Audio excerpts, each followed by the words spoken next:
తెలంగాణలో మున్సిపల్ ఎన్నికల రాజకీయం కాకరేపుతుంది. ప్రచార బరిలోకి దిగిన ప్రధాన పార్టీల నేతలు విమర్శలు ప్రతివిమర్శలతో పొలిటికల్ హీట్ రాజేస్తున్నారు. ఆరోపణలు ప్రత్యారోపణలతో మున్సిపల్ ఎన్నికలను రక్తి కట్టిస్తున్నారు. బీఆర్ఎస్ ను టార్గెట్ చేస్తూ సీఎం రేవంత్ రెడ్డి సహా కాంగ్రెస్ అగ్రనేతలు ప్రశ్నలు సంధిస్తున్నారు. దీంతో సర్కార్పై సెటైర్లు వేస్తున్నారు గులాబీ నేతలు. మరోవైపు కమలనాథులు ప్రచారం హోరెత్తిస్తున్నారు. దీంతో ప్రచారం పీక్స్ కు చేరింది. ట్రయాంగిల్ వార్లో పట్టు కోసం కాంగ్రెస్, పరువు కోసం బీఆర్ఎస్, ఉనికి కోసం బీజేపీ తహతహలాడుతున్నాయి. మున్సిపల్ ఎన్నికల ప్రచారంలో అధికార విపక్షాలు ఢీ అంటే ఢీ అంటున్నాయి. బీఆర్ఎస్ ను టార్గెట్ చేస్తూ రేవంత్ ప్రశ్నలు సంధిస్తే గులాబీ లీడర్లు ఘాటుగా కౌంటర్లు ఇస్తున్నారు. 2 ఏళ్లలో రేవంత్ ఒరగబెట్టిందేమీ లేదంటూ కమలం పార్టీ విమర్శిస్తుంది. తెలంగాణలో మున్సిపల్ ఎన్నికల రాజకీయం కాకరేపుతోంది. ప్రచార బరిలోకి దిగిన ప్రధాన పార్టీలు విమర్శలు ప్రతివిమర్శలతో హోరెత్తిస్తున్నాయి. ఆరోపణలు ప్రత్యారోపణలతో రాజకీయాన్ని రక్తి కట్టిస్తున్నాయి. మిర్యాలగూడ సభలో మాట్లాడిన సీఎం రేవంత్ బీఆర్ఎస్ హయాంలో ఫోన్ ట్యాపింగ్ జరిగిందని సంచలన వ్యాఖ్యలు చేశారాయన. జడ్జీలు, జర్నలిస్టులు, సినీ తారలను వదిలిపెట్టలేదని, మంది ఫోన్లు వినేవాడు మనిషేనా అంటూ మండిపడ్డారు రేవంత్. ఆస్తులు సంపాదించుకుంటే పర్వాలేదు, 7 అంతస్తుల మేడలు కట్టుకుంటే పర్వాలేదు, కానీ పెళ్ళా మొగుడు ఫోన్లలో మాట్లాడుకుంటే కూడా ఫోన్లు విన్నారా? ఇంత సిగ్గుదప్పినోడు ఎవడని ఉంటాడా? వాళ్ళ బతుకు చెడా. పెళ్ళ మొగుడు మాట్లాడుకుంటే కూడా జోలి ఇంట ఆడా ఎవడన్నా? జడ్జిలను వదలలే, జర్నలిస్టులను వదలలే, ప్రతిపక్ష నాయకులను వదలలే, పెళ్ళ మొగుడు జోలి వదలలే. సినిమా తారాలు మాట్లాడుకుంటుంటే వాళ్ళను కూడా వదలలే. ఎవడు ఏది మాట్లాడుకున్నా వాని ఫోన్లలో ఏం మాట్లాడుకుంటుండో వీడికి ఎందుకయా? వీడేమన్నా మనిషేనా? అసలు మానవ జన్మ ఎత్తడానికి అర్హత ఉందా? మంది ఫోన్లు వినేటోడు అసలు మనిషా? అన్నం తినేటోడు ఎవడన్నా పెళ్ళ మొగుడు మాట్లాడుకునేది వింటారా? మున్సిపల్ ఎన్నికల ప్రచారంలో రేవంత్ రెడ్డి నోట్ల నుంచి పాలసీలు రావు, పథకాలు వినిపించవన్నారు మాజీ మంత్రి కేటీఆర్. వచ్చేది ఒక్కటే, అది మురికి భాష అని విమర్శించారు. హార్వర్డ్లో 5 రోజులు కాదు 500 రోజులు కోర్సులు చేసినా సంస్కారం నేర్చుకోకపోతే కుక్కతోక ఎప్పటికీ వంకరేనంటూ వ్యంగ్యాస్త్రాలు సంధించారు. ఈ నెల 11లోగా రైతు భరోసా నిధులను జమ చేయకపోతే పట్టణాల్లో ఉండే రైతులు కాంగ్రెస్ పని పడతారంటూ హెచ్చరించారు హరీష్ రావు. మున్సిపాలిటీలో రైతులు ఉండరా? ఆయన అనుకుంటుండు ఊర్లలో రైతులు ఉంటారు, మున్సిపాలిటీలో రైతు బంద్ వేయకుండా ఓట్లు పట్టాయి అనుకుంటుండు. యాసంగి పంటకు ఎగ్గొట్టిండు. ఫిబ్రవరి నెల వచ్చినా ఇప్పటిదాకా రైతు బంధు డబ్బులు రాలే. బిడ్డ రేవంత్ రెడ్డి 11వ తారీఖులోగా రైతు బంధు రాకపోతే పట్టణాల్లో ఉండే రైతులు నిన్ను చీరి సింతగట్టరు. నిన్ను నీ కాంగ్రెస్ పార్టీ నీ సంగతి చెప్తారు రైతులు. నీ లాగుల తొండలు జొరగొట్టారు రైతులు. జాగ్రత్త అని చెప్పి హెచ్చరిస్తా ఉన్నాం. ఒక్క ఫ్రీ బస్ తప్ప ఏ ఒక్క హామీ కాంగ్రెస్ ప్రభుత్వం అమలు చేయలేదన్నారు కేంద్ర మంత్రి కిషన్ రెడ్డి. మహబూబ్ నగర్ లో నిర్వహించిన విజయ సంకల్ప సమ్మేళనంలో పాల్గొన్న ఆయన రేవంత్ చేసిన పనులపై సవాల్ విసిరారు. 2 ఏళ్లలో రేవంత్ ఒరగబెట్టిందేమీ లేదని విమర్శించారు.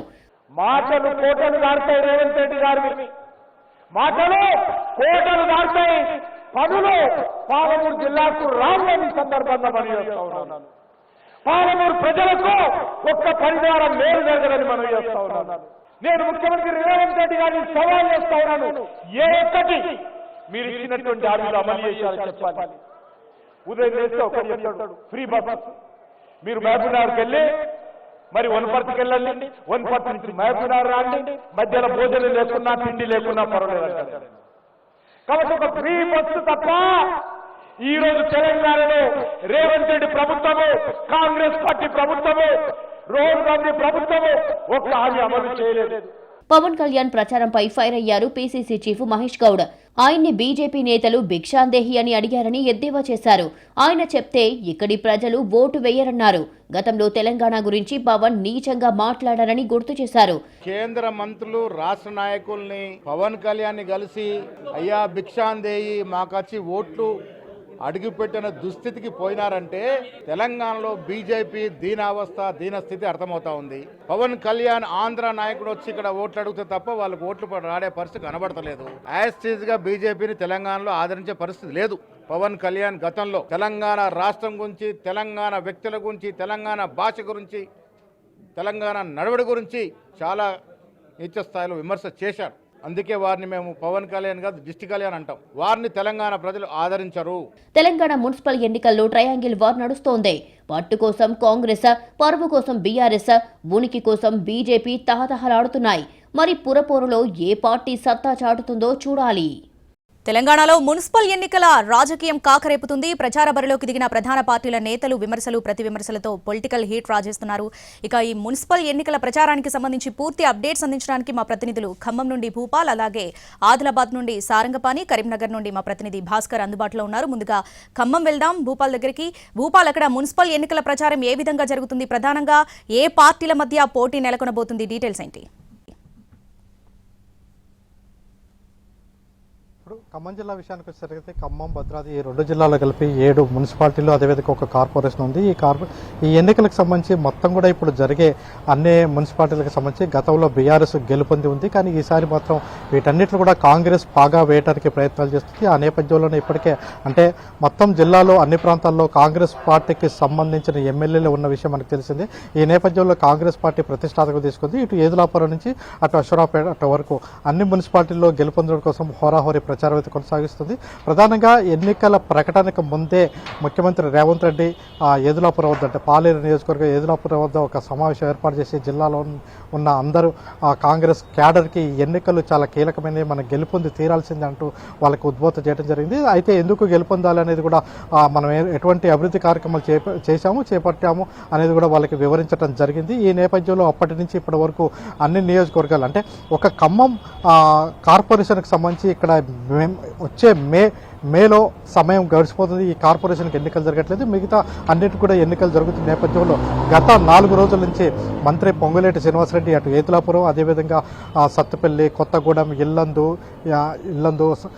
అశ్వరాపేట అన్ని మున్సిపాలిటీల్లో రోజు ఉదయం సాయంత్రం రోడ్ షోలను అయితే నిర్వహిస్తున్నారు. ఆయన ప్రత్యేకంగా ఈ మున్సిపాలిటీలని కాన్సన్ట్రేట్ చేసి రోడ్ షోలు నిర్వహిస్తున్న పరిస్థితి. ఇప్పటికే అంటే ఇటు కాంగ్రెస్ పార్టీ నుంచి ఈ విధంగా అంటే మధిర నియోజకవర్గంలో డిప్యూటీ సీఎం బట్టి విక్రమార్క, అదేవిధంగా వైరా కూడా అంటే మధిర, వైరా మున్సిపాలిటీలు ఆ రెండు తను కాన్సన్ట్రేట్ చేసిన పరిస్థితి. అయితే ఒప్పందాల విషయంలోకి వచ్చేసరికి ఈసారి ప్రత్యేకత గత అసెంబ్లీ ఎన్నికల్లో కావచ్చు, అదేవిధంగా పార్లమెంట్ ఎన్నికల్లో సిపిఐ అదేవిధంగా అంటే కాంగ్రెస్ కలిసి పోటీ చేసిన విషయం తెలిసిందే. అయితే ఈసారి ఆ విధంగా కాకుండా బీఆర్ఎస్ పార్టీ, సిపిఎం కలిసి ఎన్నికల్లో పోటీ చేస్తుండగా సిపిఐ, కాంగ్రెస్ విడివిడిగా అన్ని చోట్ల పోటీ చేస్తున్న పరిస్థితుంది. మరోవైపున భద్రాద్రి, కొత్తగూడెం జిల్లాలు జరిగే 3 మున్సిపాలిటీ ఎన్నికల్లో సిపిఎం అదేవిధంగా కాంగ్రెస్ మధ్య అలయన్స్ కుదిరితే, ఇటు ఖమ్మం జిల్లా విషయానికి వచ్చేసరికి బీఆర్ఎస్, సిపిఎం మధ్య అలయన్స్ కుదిరింది. అంటే ఈ పొత్తుల వ్యవహారాలు ఎక్కడికక్కడ గందరగోళంగా ఉన్న పరిస్థితి. ఎక్కడ కూడా సాఫీగా అంటే ఒక్కో చోట అనుకూలమైన వాటితో పొత్తులు నిర్వహించుకునే పరిస్థితి. ఇక బీఆర్ఎస్ విషయానికి వచ్చేసరికి బీఆర్ఎస్ సంబంధించి ఇప్పటివరకైతే రాష్ట్ర స్థాయి నాయకులు ఎవరు కూడా జిల్లాకైతే రాలేదు. కానీ దీనికి సంబంధించి ఎన్నికల ముందు మాత్రం ఒకసారి కేటీఆర్ వచ్చి సమావేశాన్ని ఏర్పాటు చేయడం జరిగింది. ఆ సందర్భంగా మున్సిపల్ ఎన్నికలు చాలా కీలకంగా మనం పనిచేయాలని చెప్పడం జరిగింది. ఈ నేపథ్యంలో ఇప్పుడు మాత్రం జిల్లాలో మాజీ మంత్రి పువ్వాడ అజయ్ కుమార్తో పాటు అదేవిధంగా ఎమ్మెల్సీ తాతామధు, ఎంపీ వద్దిరాజు రవిచంద్ర వీళ్ళందరూ కూడా అంటే ఆయా నియోజకవర్గాల్లో ఉన్న మున్సిపాలిటీల్లో గెలుపు కోసం చాలా కీలకంగా పనిచేస్తున్నారు. మొత్తం మీద అంటే ఈ ఎన్నికలకు సంబంధించి మున్సిపల్ ఎన్నికలకు సంబంధించి చాలా కీలకంగా గెలుపు కోసం ప్రయత్నం అయితే చేస్తున్నారు. అధికార పార్టీ దీంట్లో కొంత ముందుగుండగా, అయితే బీఆర్ఎస్ పార్టీకి సంబంధించి మాత్రం వాళ్ళందరూ కూడా సమైక్యంగా కలిసి తిరుగుతున్నట్లుగా మాత్రం కనిపిస్తుంది. మొత్తం మీద అధికార పార్టీ అన్ని మున్సిపాలిటీ కైవసం చేయడం కోసం మాత్రం ప్రయత్నాలు అయితే ముమ్మరంగా కొనసాగుతున్నాయి. Right Bhupal, thanks for the updates. Right, Adilabad వెళ్దాం. అక్కడ మా ప్రతినిధి సారంగపాణి ఉన్నారు. సారంగపాణి, అక్కడ ప్రచారం ఏ విధంగా జరుగుతుంది? అక్కడ మొత్తం ఎన్ని వార్డులు, ఎన్ని డివిజన్లకి ఎన్నికలు జరగబోతున్నాయి? డీటెయిల్స్ ఏంటి? శ్రావణి, ఆదిలాబాద్ ఉమ్మడి జిల్లా వ్యాప్తంగా 10 మున్సిపాలిటీలు, ఒక కార్పొరేషన్కి సంబంధించి ఎన్నికలు జరుగుతున్నాయి. ఇక్కడ 328 వార్డులు ఉన్నాయి. కార్పొరేషన్ మంచిర్యాలలో 60 డివిజన్లు ఉన్నాయి. ఆదిలాబాద్ మున్సిపాలిటీలో 49 వార్డులు ఉన్నాయి. ఈ విధంగా ఇటు బైన్సా, ఆదిలాబాద్ జిల్లాలో 1 మున్సిపాలిటీ, అదేవిధంగా నిర్మల్ జిల్లాలో 3 మున్సిపాలిటీలు, బైన్సా, ఖానాపూర్, నిర్మల్కి సంబంధించి 3 మున్సిపాలిటీలు ఇక్కడ ఉన్నాయి. ఇక ఆసిఫాబాద్ జిల్లాలో కాగజ్ నగర్, ఆసిఫాబాద్కి సంబంధించి 2 మున్సిపాలిటీలు ఉన్నాయి. దీంతోపాటు మంచిర్యాలలో 4 మున్సిపాలిటీలు, 1 కార్పొరేషన్ ఉంది. ఇక్కడ క్యాతన్పల్లి, అదేవిధంగా బెల్లంపల్లి, లక్సెటిపేట, చెన్నూరులో మున్సిపాలిటీలు ఉండగా మంచిర్యాల కార్పొరేషన్గా ఉంది. ముఖ్యంగా బెల్లంపల్లి, సింగరేణి ప్రాంతం ఏదైతే ఉందో సింగరేణి ఏరియా ప్రాంతంలో సిపిఐతో కాంగ్రెస్ అలయన్స్గా ముందుకు పోతుందని అనుకున్నారు. కానీ క్యాతనపల్లి మున్సిపాలిటీకి వచ్చేసరికి బీఆర్ఎస్ సిపిఐ మధ్యలో పొత్తు కుదిరింది. ఒకరు 8 స్థానాలు, ఒకరు 14 స్థానాల్లో పోటీ చేస్తున్నారు. దీంతోపాటు చెన్నూరులో సైతం సిపిఐ ఒంటరిగా పోరు చేస్తుంది. దీంతోపాటు కాంగ్రెస్ సైతం ఒంటరిగానే ఉంది. ఇక బెల్లంపల్లిలో సైతం పొత్తుల కోసం చివరి వరకు లెఫ్ట్ పార్టీలు అదేవిధంగా కాంగ్రెస్ మధ్య ప్రయత్నాలు కొనసాగాయి. కానీ ఇక్కడ సైతం కాంగ్రెస్ సిపిఐ వేర్వేరుగా బరిలో ఉన్నాయి. అయితే బీజేపీ బీఆర్ఎస్ ఇక్కడ తక్కువగా ఉన్నప్పటికీ మిగతా చోట్ల చూసుకుంటే బీజేపీ బీఆర్ఎస్ కాంగ్రెస్ మధ్య ప్రధాన పోటీ నెలకొంది. ముఖ్యంగా బైన్సా విషయానికి వస్తే ఎంఐఎం గట్టి పోటీనిస్తుంది. ఇప్పటికే ప్రచార క్షేత్రంలో ప్రముఖులు రంగంలోకి దిగారు. ఎంఐఎం అధినేత అసదుద్దీన్ ఓవైసీ ఇప్పటికే ఆదిలాబాద్, నిర్మల్ జిల్లాల్లో ప్రచారం నిర్వహించారు. మరోవైపు ఇవాళ మంచిర్యాలకు మాజీ మంత్రి హరీష్ రావు రాబోతున్నారు, రోడ్ షో నిర్వహించబోతున్నారు. కేతనపల్లితో పాటు బెల్లంపల్లిలో ప్రచారం నిర్వహిస్తారు. ఇక రేపు మహారాష్ట్ర సీఎం దేవేంద్ర ఫడ్నవీస్ మంచిర్యాల అదేవిధంగా కొమరంభీం జిల్లాలోని మున్సిపాలిటీల పరిధిలో ప్రచారం నిర్వహించబోతున్నారు. దీనికి సంబంధించి ప్రముఖులంతా ఇప్పటికే రంగంలో దిగి తమ పార్టీ అభ్యర్థుల గెలుపు కోసం ప్రచారం హోరెత్తిస్తున్న పరిస్థితి అయితే ఇక్కడ కనిపిస్తుంది. Shravani. Right Sarangapani, thanks for the updates. Right, Karimnagar వెళ్దాం. అక్కడ మా ప్రతినిధి భాస్కర్ ఉన్నారు. భాస్కర్, అక్కడ మొత్తం ఎన్ని మున్సిపాలిటీలకు ఎన్నికలు జరగబోతున్నాయి? ప్రధాన అభ్యర్థుల ఈ ప్రచారం ఏ విధంగా ఉంది? అక్కడ డీటెయిల్స్ ఏంటి? శ్రావణి, ఉమ్మడి కరీంనగర్ జిల్లా వ్యాప్తంగా కనుక చూసినట్టయితే 15 మున్సిపాలిటీలు, 2 మున్సిపల్ కార్పొరేషన్లకు ఈ పురపోరు అనేది జరుగుతూ ఉన్నది. ఈ మున్సిపల్స్లో చూసినట్టయితే 3 పార్టీలు ముక్కోనపు పోటీ పలుచోట్ల ఉంది. బీఆర్ఎస్, బీజేపీ, కాంగ్రెస్ల మధ్య పోటీ అనేది పలుచోట్ల ఉంది. కొన్ని చోట్ల ద్విముఖ పోరే నడుస్తున్న సిచ్యువేషన్ అయితే కనిపిస్తుంది. శ్రావణి, ప్రధానంగా చూసినట్టయితే రామగుండం, కరీంనగర్ 2 మున్సిపల్ కార్పొరేషన్లకు సంబంధించి ఎన్నికలు జరుగుతున్నాయి. అక్కడ 60 డివిజన్లు, ఇక్కడ 66 డివిజన్లు. కరీంనగర్లో 66 డివిజన్లు, రామగుండంలో 60 డివిజన్లు ఎన్నికలు జరుగుతుండగా రామగుండం మున్సిపల్ పౌరు ప్రధానంగా 2 పార్టీల మధ్య బీఆర్ఎస్, కాంగ్రెస్ మధ్యనే సాగుతుండగా కరీంనగర్ కార్పొరేషన్లో మాత్రం ముక్కోనపు పోటీ నెలకొన్నదని చెప్పవచ్చు. కొన్ని చోట్ల ఎంఐఎం కూడా ప్రభావం చూపే అవకాశాలున్నాయి. దాదాపు ఒక 7-8 సీట్లలో ఎంఐఎం కూడా ప్రభావం చూపే అవకాశాలున్నాయి. అన్ని పార్టీల నేతలు కూడా ఇప్పటికే ఒక రోడ్ షోలు, తర్వాత బహిరంగ సభలతో హోరెత్తిస్తున్నారు ప్రచారాన్ని. ఒక సాధారణ ఎన్నికల స్థాయిలో ప్రచారం అయితే సాగుతూ ఉన్నది. నిన్న ముఖ్యమంత్రి రేవంత్ రెడ్డి చొప్పదండి, గుమ్లాపూర్ అంటే కరీంనగర్ నగర సమీపంలో ఉన్న గుమ్లాపూర్లో ఒక బహిరంగ సభ నిర్వహించారు. అలాగే BRS working president KTR Sircilla, Vemulawada 2 మున్సిపాలిటీలో కూడా ఒక సుడిగాలి పర్యటన చేస్తూ ఉన్నారు. అసెంబ్లీ ఎన్నికల ఫలితాల్లో చూసినట్టయితే బీఆర్ఎస్కి 5 సీట్లు వచ్చాయి, కాంగ్రెస్కి 8 సీట్లు వచ్చాయి ఇక్కడ. అయితే బీజేపీ ఖాతా తెరవకపోయినప్పటికీ ఒక బలమైన ఓటు బ్యాంక్ను అయితే సంపాదించుకుంది. అది పార్లమెంట్కి వచ్చేసరికి కరీంనగర్ పార్లమెంట్ను, అటు నిజామాబాద్ పార్లమెంట్ను ఇటు 2 బీజేపీ కైవసం చేసుకోగా పెద్దపల్లి పార్లమెంట్ స్థానాన్ని కాంగ్రెస్ కైవసం చేస్తుంది. అదే సిచ్యువేషన్, అదే ఫలితాలు ఇప్పుడు కూడా ఉంటాయని అంతా భావిస్తున్నప్పటికీ పోరు మాత్రం రెండు పార్టీల మధ్యలోనే బీఆర్ఎస్, కాంగ్రెస్ మధ్యలోనే ప్రధానంగా సాగుతుంది. కొన్ని చోట్ల మాత్రం బీజేపీ ప్రభావం చూపుతుంది. కరీంనగర్ కార్పొరేషన్లో ముక్కోనపు పోరు సాగుతూ ఉన్నది. కేంద్ర మంత్రి బండి సంజయ్ బీజేపీ ప్రచారాన్ని పూర్తిగా తన భుజాల మీద వేసుకొని బీజేపీ ప్రచారాన్ని నడుపుతూ ఉన్నారు. అలాగే ఆయన కరీంనగర్ పార్లమెంటు పరిధిలో ఉన్న హుజురాబాదు, జమ్మికుంట, అటు కరీంనగర్ కార్పొరేషన్, ఇటు చొప్పదండి, అటు వేములవాడ మున్సిపాలిటీ, ఇటువంటి వేములవాడ సిరిసిల్ల మున్సిపాలిటీ వీటిలలో సుడిగాలి పర్యటన చేస్తూ ఉన్నారు. బీజేపీ ప్రచారానికి సంబంధించి బండి సంజయ్ మొత్తం అన్ని తానే నిర్వహిస్తూ ఉన్నాడు. బీఆర్ఎస్ ప్రచారం విషయానికి వస్తే మాజీ మంత్రి గంగుల కమలాకర్, ఆ తర్వాత స్థానికంగా ఉన్న ఎమ్మెల్యేలు హుజురాబాద్లో కౌశిక్ రెడ్డి కావచ్చు, ఇటు కోరుట్లలో సంజయ్ కావచ్చు, ఇటు కేటీఆర్ కావచ్చు, వీళ్ళు ముగ్గురు కూడా ఆ ప్రచారాన్ని హోరెత్తిస్తున్న సిచ్యువేషన్ అయితే కనిపిస్తూ ఉన్నది. రేపు ఎంఐఎంకి సంబంధించి పట్టణ ప్రాంతాల్లో మైనార్టీ ఓట్లు ఎక్కడైతే ఉన్నాయో అక్కడ ఎంఐఎం కూడా కాస్త ప్రభావం చూపే అవకాశాలు కనిపిస్తున్నాయి. జగిత్యాల మున్సిపాలిటీ కావచ్చు, ఇటు కరీంనగర్ మున్సిపల్ కార్పొరేషన్లో కావచ్చు కొంత ప్రభావం అయితే చూపుతా ఉన్నారు. రేపు ఎంఐఎం పార్టీ అధినేత అసదుద్దీన్ ఓవైసీ కూడా సభ ఏర్పాటు చేశారు. అటు బీఆర్ఎస్ విషయానికి వస్తే బీఆర్ఎస్కు సంబంధించి 2020లో వచ్చిన ఫలితాలు అయితే రిపీట్ అయ్యే అవకాశాలు కనిపించట్లేదు. కనీసం అసెంబ్లీ ఫలితాలు కూడా రిపీట్ అయ్యే అవకాశాలు అయితే కనిపించట్లేదు.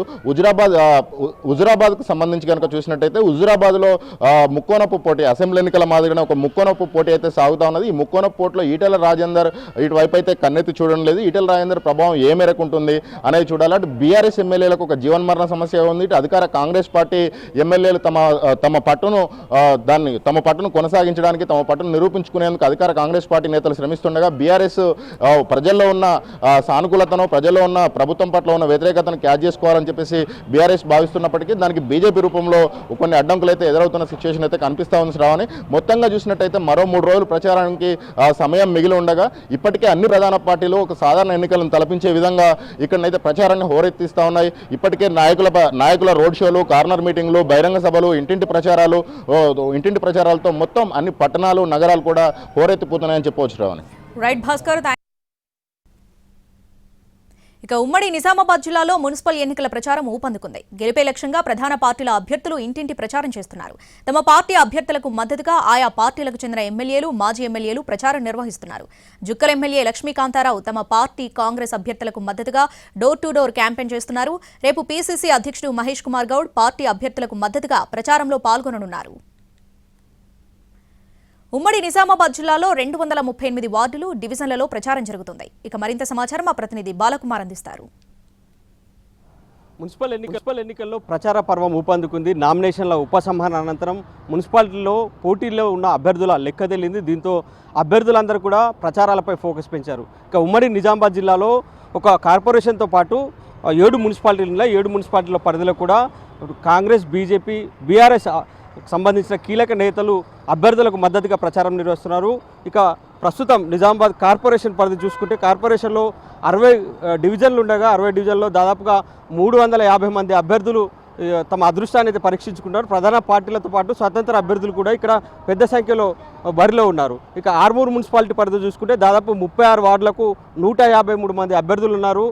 వీరు అందరూ కూడా వివిధ పార్టీలతో పాటు స్వతంత్ర అభ్యర్థులు కూడా బరిలో నిలిచిన పరిస్థితి. ఇక బోధన్ మున్సిపాలిటీలో 38 వార్డులకు 162 మంది అభ్యర్థులు తమ అదృష్టాన్ని పరీక్షించుకుంటున్నారు. భీమ్గల్ మున్సిపాలిటీలో కూడా 12 వార్డులకు దాదాపుగా 48 మంది అభ్యర్థులు తమ అదృష్టాన్ని పరీక్షించుకుంటున్నారు. ఇక కామారెడ్డి జిల్లాలో విషయానికి వస్తే కామారెడ్డి జిల్లాలో 4 మున్సిపాలిటీలు లెక్క తేలింది. కామారెడ్డి మున్సిపాలిటీలో 217 మంది చివరి రోజు నామినేషన్లను ఉపసంహరించుకోవడంతో మొత్తం కామారెడ్డిలో 49 వార్డులకు గాను 254 మంది అభ్యర్థులు తమ అదృష్టాన్ని పరీక్షించుకున్నారు. అక్కడ జనసేన అభ్యర్థులు కూడా బరిలో నిలవడం ఆసక్తి రేపుతుంది. దాదాపుగా 7 వార్డులలో జనసేన అభ్యర్థులు బరిలో నిలిచారు. ఇక బాన్స్వాడలో 19 వార్డులకు 85 మంది అభ్యర్థులు బరిలో ఉన్నారు. 85 మంది అభ్యర్థులు కూడా తమ అదృష్టాన్ని పరీక్షించుకున్నారు. ఎల్లారెడ్డిలోనూ సేమ్ సిచ్యువేషన్ ఉంది. అక్కడ కేవలం 12 వార్డులు ఉండగా 45 మంది అభ్యర్థులు ప్రధాన పార్టీలతో పాటు స్వతంత్ర అభ్యర్థులు కూడా బరిలో ఉన్నారు. బిచ్కుందలో 12 వార్డులకు గాను 63 మంది అభ్యర్థులు బరిలో ఉన్నారు. బిచ్కుందకు సంబంధించి చూసుకుంటే జనసేన, తెలంగాణ జాగృతి నుంచి కూడా వివిధ పార్టీల అభ్యర్థులు అయితే బరిలో ఉన్న పరిస్థితి కనిపిస్తుంది. ఇక్కడ 21 మంది స్వతంత్ర అభ్యర్థులు ఉన్నారు. ఇక అన్ని పార్టీలకు సంబంధించి కూడా ప్రచార పర్వం ఊపందుకుంది.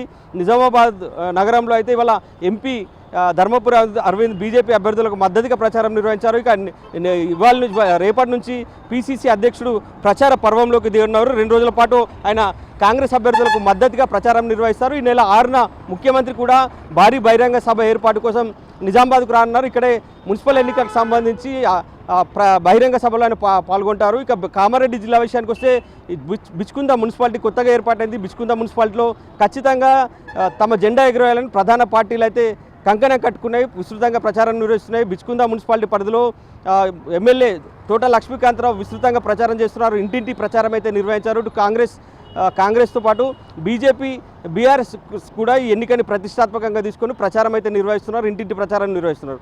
ఉమ్మడి నిజామాబాద్ జిల్లాలోని బీజేపీ అభ్యర్థులకు మద్దతుగా జనసేనకు సంబంధించి ఏపీ ఉప ముఖ్యమంత్రి పవన్ కళ్యాణ్ రానున్నట్లు నిజామాబాద్ ఎంపీ ప్రకటించారు. నిజామాబాద్ కార్పొరేషన్ పరిధిలో ఉన్న బీజేపీ అభ్యర్థులకు మద్దతుగా పవన్ కళ్యాణ్ ప్రచారం నిర్వహిస్తారని కూడా బీజేపీ కొద్దిసేపటి క్రితం ప్రకటించింది. అన్ని మున్సిపాలిటీల్లోనూ తమ పార్టీ జెండా ఎగరవేయాలని పట్టుదలతో ప్రధాన పార్టీలు అయితే ఉన్నాయి. ఇక నిజామాబాద్ ఉమ్మడి జిల్లాల విషయానికి వస్తే బీఆర్ఎస్, కాంగ్రెస్, బీజేపీ, బీఆర్ఎస్ మధ్య త్రిముఖ పోరు నెలకొంది. ఇక నిజామాబాద్ కార్పొరేషన్కి సంబంధించి అయితే ఇక్కడ 4 ప్రధాన పార్టీల మధ్య పోటీ జరుగుతుందని చెప్పుకోవచ్చు. కాంగ్రెస్, బీజేపీ కీలకంగా ఉన్నప్పటికీ బీఆర్ఎస్ మజ్లిస్కి సంబంధించి కూడా కీ రోల్ పోషించే అవకాశం అయితే స్పష్టంగా కనిపిస్తుంది. కానీ మున్సిపల్ కార్పొరేషన్పై ఏ పార్టీ జెండా ఎగురుతుంది అనేది సర్వత్రా ఉత్కంఠ నెలకొంది. ఇటు కాంగ్రెస్ పార్టీ మేయర్ పీఠాన్ని కైవసం చేసుకుంటామని పట్టుదలతో ఉండగా బీజేపీ కూడా అంతే పట్టుదలతో ముందుకెళ్తుంది. సో ప్రచారాన్ని ఏమాత్రం లైట్గా తీసుకోలేదు. ఖచ్చితంగా మేయర్ పీఠాన్ని కైవసం చేసుకోవడం లక్ష్యంగా ఇటు బీజేపీ కూడా వ్యూహాత్మకంగా పావులు కలుపుతుంది. సో ప్రచారం అయితే ఊపందుకుంది. ప్రచారాన్ని మరింత ఊపు తెచ్చేందుకు అయితే ముఖ్య నేతలు కూడా రంగంలో దిగేందుకు సిద్ధమైనారు. సో ఇది ఉమ్మడి నిజామాబాద్ జిల్లా వ్యాప్తంగా ప్రచార పర్వానికి సంబంధించిన తాజా అప్డేట్. కెమెరామెన్ రవిచరణ్తో బాల్కుమార్, ఎన్టీవీ, నిజామాబాద్.